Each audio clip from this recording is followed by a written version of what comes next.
Hi అండి. ఉదయాన్నే లేచి నేచర్‌ని చూస్తే ఎంత ఆహ్లాదకరంగా ఉంటుంది కదా! ఈరోజు ఇంత మంచి నేచర్ ఉంది చూడండి మా దగ్గరైతే.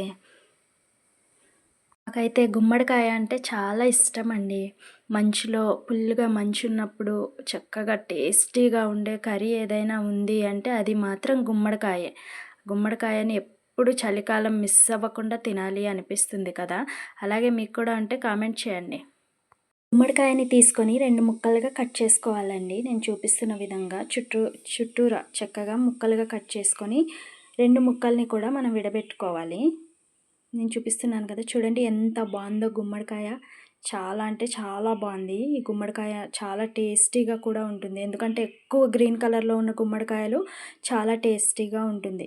సో, ఈ గుమ్మడికాయని తీసుకొని ముక్కలుగా కట్ చేసుకోవాలి మనము. ముక్కలుగా కట్ చేసుకున్న తర్వాత దానిలో ఉన్న పొట్టుని కూడా మనము వేరుపరచుకోవాలి. వేరుపరచుకొని ముక్కలు ముక్కలుగా కట్ చేసుకోవాలి. చేసుకున్న ముక్కల్ని ఒక తపెల్లో పెట్టుకోవాలి. తపెల్లో పెట్టుకొని కూర కోసం మనము ఉల్లిపాయలు, మిరపకాయలు అన్నీ పెట్టుకోవాలి. కడిగి మనం పెట్టుకోవాలి. తర్వాత ఉల్లిపాయలు, మిరపకాయలన్నిటిని కట్ చేసుకోవాలి.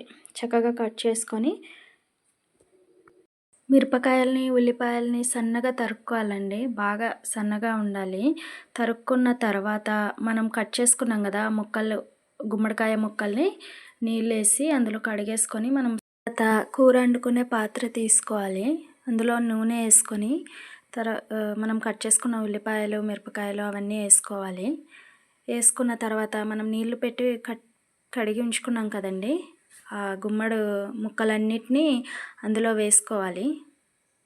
బాగా వేసుకొని అందులో ఒక గ్లాస్ నీళ్ళేస్తే సరిపోతుంటుంది. నీళ్ళు వేయకపోయినా పర్వాలేదు. దానికదే నీళ్ళు ఉంటుంది పర్వాలేదు. నేనైతే 2 గ్లాసులు వాటర్ ఏస్తున్నాను.